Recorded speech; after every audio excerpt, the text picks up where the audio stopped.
Hello दोस्तों, welcome back to my channel. यदि आप है बिहार बोर्ड क्लास 10th के स्टूडेंट और आप लोग का एग्जामिनेशन है मैथमेटिक्स का, तो मैं सेकेंड टर्मिनल एग्जामिनेशन के लिए एक आप लोग के लिए ओरिजिनल पेपर लेकर के आ चुका हूं। तो चलिए हम लोग स्टार्ट करेंगे वीडियो और देखना शुरू करेंगे। सबसे पहले यहाँ पे क्वेश्चन है, कार्तीय तल में स्थित किसी बिंदु 3, -4 की कोटि का मान होगा तो -4। बिंदु ए 2, 3 की दूरी मूल बिंदु से क्या होगी तो √13। बिंदु 4, -1 और बिंदु 2, 3 के बीच की दूरी क्या होगी तो 2√5। अगला है बिंदु 3, 4 और 3, 8 को मिलाने वाली रेखाखंड के मध्य बिंदु का निर्देशांक क्या होगा। तो इनमें से कोई ऑप्शन आपका सही नहीं है। अगला सवाल हम लोग चलेंगे तो यहाँ पे है -3, -5 किस चतुर्थांश में तो तृतीय। अगला है किसी बिंदु की एक्स अक्ष से दूरी क्या कहलाती तो कोटि। सभी विरित होते हैं तो समरूप, सभी वर्ग होते हैं तो ये भी समरूप होंगे। अगला है दो त्रिभुज समरूप होंगे यदि उनकी तो संगत कोण बराबर हो और उनकी संगत भुजा समानुपाती हो, इसलिए ऑप्शन नंबर डी इसका सही हो जाएगा। त्रिभुज ए बी सी समबाहु त्रिभुज है, इसलिए इसका प्रत्येक कोण का मान होगा 60 डिग्री। अगला हम लोग देखेंगे तो एक अर्धवृत्त का परिमाप 36 सेंटीमीटर है तो उसकी त्रिज्या क्या हो जाएगी तो उसकी त्रिज्या हो जाएगी 7 सेंटीमीटर। अगला है दो समरूप त्रिभुज की भुजा 4:9 के अनुपात में है तो उसके त्रिभुज के क्षेत्रफल का अनुपात क्या हो जाएगा तो ये हो जाएगा 16:81।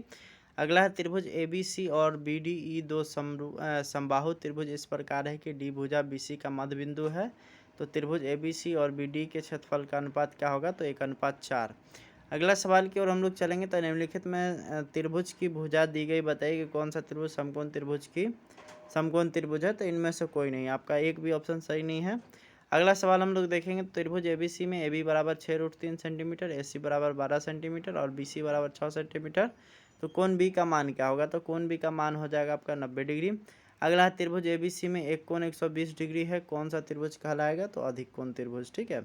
अगला त्रिभुज एबीसी में डीई समानांतर बीसी तथा डी मध्य बिंदु ए बी तो ए बटा ई सी का मान क्या हो जाएगा तो ये हो जाएगा आपका ऑप्शन नंबर सी यानी कि 1।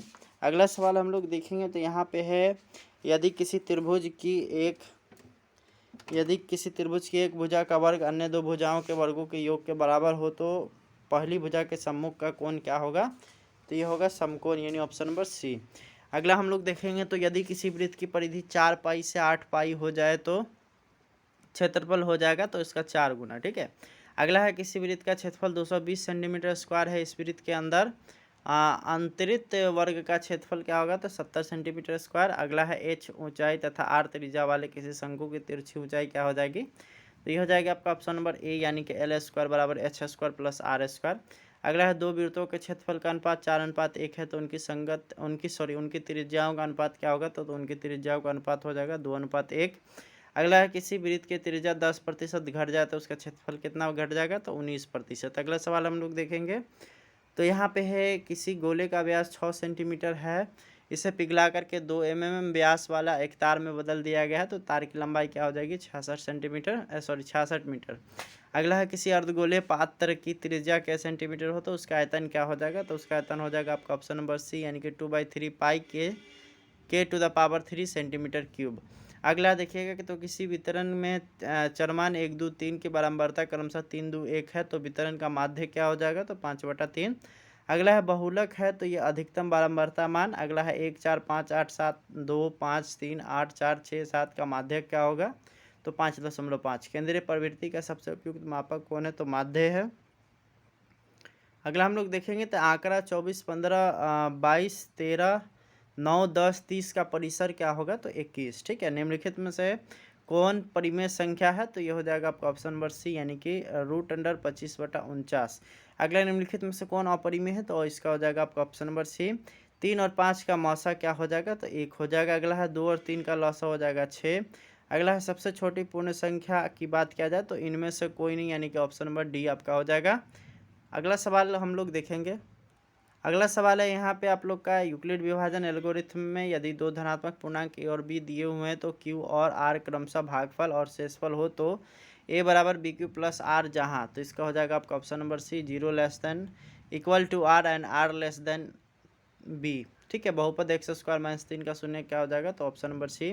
अगला है शून्यकों का योग होता है तो -b/a। अगला है अल्फा बीटा और गामा त्रिघात बहुपद ax to the power 3 + bx² + cx + d कि शून्यक हो तो alpha plus beta plus gamma होगा, तो ये हो जाएगा आपका ऑप्शन नंबर सी यानी -b/a। अगला सवाल हम लोग देखेंगे तो यदि द्विघात समीकरण x² plus B X plus C बराबर 0 के दोनों मूल बराबर हो तो द्विघात समीकरण का विभक्तीकर क्या होगा, तो ये हो जाएगा आपका ऑप्शन नंबर ए यानी कि 0। अगला हम लोग देखेंगे तो एक द्विघात समीकरण का घात होता है तो 2 होता है। अगला निम्नलिखित में से कौन बहुपद नहीं है, तो सी हो जाएगा। अब अगला क्वेश्चन हम लोग देखेंगे 4x² - 4x + 1 के मूलों का गुणनफल क्या हो जाएगा, तो ये हो जाएगा आपका ऑप्शन नंबर बी यानी कि 1/4। अगला हम लोग देखेंगे तो यदि दो रैखिक समीकरणों का आलेख प्रतिच्छेदी रेखा हो तो रैखिक समीकरण का होगा एक हल।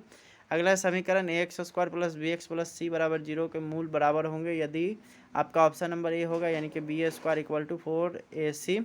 अगला x² - px प्लस क्यू बराबर 0 के मूल समान होंगे तो निम्नलिखित में से सत्य होगा, तो ऑप्शन नंबर बी। अगला सवाल हम लोग देखेंगे तो यदि अल्फा और बीटा द्विघात समीकरण f(x) = x² - 10 के मूल हो तो अल्फा प्लस बीटा का होल स्क्वायर क्या होगा, तो इनमें से कोई नहीं। द्विघात बहुपद में शून्यकों की संख्या क्या होती है, तो 2। अगला है यहाँ पे 2 tan 30/1 + tan² 30 बराबर होते हैं तो sin 60 के बराबर 1 - tan² 45/1 + tan² 50 डिग्री का वैल्यू क्या हो जाएगा, तो ये हो जाएगा आपका ऑप्शन नंबर डी यानी कि ये हो जाएगा आपका 0। अगला है sin 2a = 2 sin a तब सत्य होगा जबकि a बराबर हैं, तो ये हो जाएगा आपका ऑप्शन नंबर डी यानी कि 60 डिग्री के।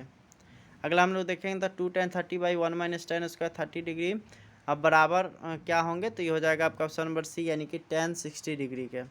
अगला सवाल हम लोग देखेंगे तो यहाँ पे आता है sin 18/cos 72 बराबर होता है 1, cos 48 - sin 42 बराबर होता है 0, tan 48 × tan 23 × tan 42 × tan 67 = होता है b, 9 sec² a - 9 tan² a = 9। अगला है यहाँ पे जो आपका क्वेश्चन दिया गया इसका आंसर हो जाएगा 2। इसका आपका हो गया sec a + tan a × 1 - sin a बराबर क्या हो जाएगा, तो ये हो जाएगा आपका cos a। अगला है 1 + tan² a/1 + cot² a, तो ये हो जाएगा आपका ऑप्शन नंबर डी यानी कि tan² a। अगला है cos 30 बराबर होंगे तो ये हो जाएगा आपका ऑप्शन नंबर बी यानी कि √3/2। तो इस तरह से हमारा ऑब्जेक्टिव क्वेश्चन समाप्त होता है। और अगर आपको ये वीडियो पसंद आए तो इसको लाइक, कमेंट और सब्सक्राइब ज़रूर करिए। मिलेंगे आपसे अब हम लोग नेक्स्ट वीडियो में बहुत जल्द ही। तब तक के लिए धन्यवाद। हमारे चैनल के साथ जुड़े हुए रहें। और आप अगर हमारे पुराने चैनल से अगर नहीं जुड़े हैं तो उस पर भी आप लोग जा कर के जुड़ सकते हैं। वहाँ पे आप लोग के लिए इसी तरह का कंटेंट डाला जाता है जो कि आप लोग के एग्ज़ामिनेशन में और आपके पढ़ाई लिखाई में हेल्पफुल होता है। तो उस चैनल को भी सब्सक्राइब करिए। मिलेंगे नेक्स्ट वीडियो में। Bye bye.